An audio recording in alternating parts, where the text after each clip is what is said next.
Good morning, my Live Differently friends. So I know I always come on here and I do book recommendations. And there's this book that I read to my kids, and every time that I read it, it reminds me of life. So I'm going to read it to you. I'm going to pull a little teacher action here. But it's so good, and it reminds me all the time it's okay to be different. So, Giraffes Can't Dance. I don't know if you know it, but it's amazing. It's my favorite.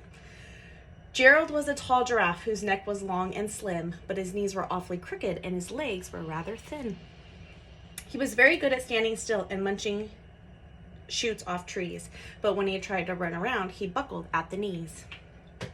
Now, every year in Africa, they hold a jungle dance where every single animal turns up to skip and prance. And this year, when the day arrived, poor Gerald felt so sad because when it came to dancing, he was really very bad.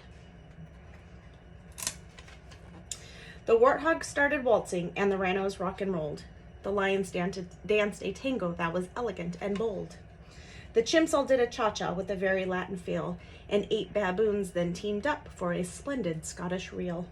Gerald swallowed bravely as he walked toward the floor, but the lions saw him coming, and they soon began to roar. "Hey, look at clumsy Gerald," the animals all sneered. "Giraffes can't dance, you silly fool. Oh, Gerald, you're so weird." Gerald simply froze up. He was rooted to the spot. "They're right," he thought, "I'm useless. Oh, I feel like such a clot." So he crept off from the dance floor, and he started walking home. He'd never felt so sad before, so sad and so alone.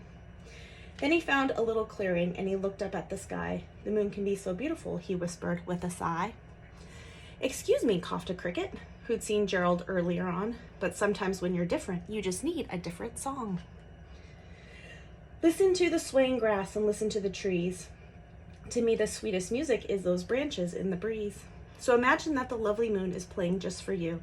Everything makes music if you really want it to." With that, the cricket smiled and picked up his violin.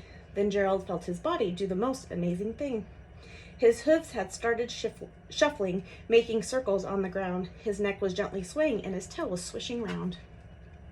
He threw his legs out sideways and he swung them everywhere. He did a backward somersault and leapt up in the air. Gerald felt so wonderful, his mouth was open wide. "I'm dancing, yes, I'm dancing," Gerald cried. Then one by one, each animal who'd been there at the dance arrived, while Gerald boogied on and watched him quite entranced. They shouted, "It's a miracle! We must be in a dream! Gerald's the best dancer that we've ever seen." "How'd you learn to dance like that? Please, Gerald, tell us how." But Gerald simply twirled around and finished with a bow. And then he raised his head and looked up at the moon and stars above. "We all can dance," he said, "when we find music that we love." This book is great. And I know we come on this page to give you inspirational things or things you can do differently in your life to try to live differently. Find your own music. You don't have to dance to the music that everyone else is dancing to. Find your own. Because when you find what works for you, all of a sudden you can dance and you can do it.